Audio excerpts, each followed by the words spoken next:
இந்த வயசுல கனவு வந்தா போதும். 67 வயசுல கமலஹாசன் கனவு கண்டார். வயசு ஒத்துழைக்காது அவனுக்கு. 70 வயசுனா 15 வயசு எக்ஸ்ட்ரா போடுவேன். 85 வயசு 15 வருஷத்துல எல்லாம் பண்ண முடியுமா? முடியாது.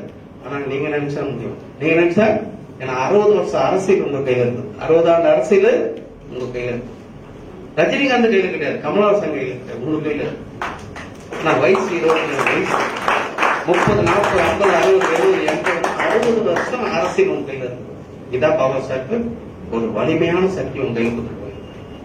ஏன்னா உனக்கு ஒரு ஓட்டு ஒரு மதிப்பு, கமலஹாசனுக்கு ஒரு ஓட்டு ஒரு மதிப்பு, ரஜினிக்கும் ஒரு ஓட்டு ஒரு மதிப்புனா உனக்கு ஒரு ஓட்டு ஒரு மதிப்பு. சினிமாவில் வேணா ரஜினி சூப்பர் ஸ்டார் தான் இருக்கலாம். ஆனா அரசியல்ல பார்த்தா சூப்பர் ஸ்டார் நீங்க தான். வயசுல அரசியல் பெரிய பலமாயிடுச்சு.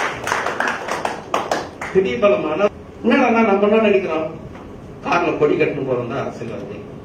யாரெல்லாம் பெருசா மோதம்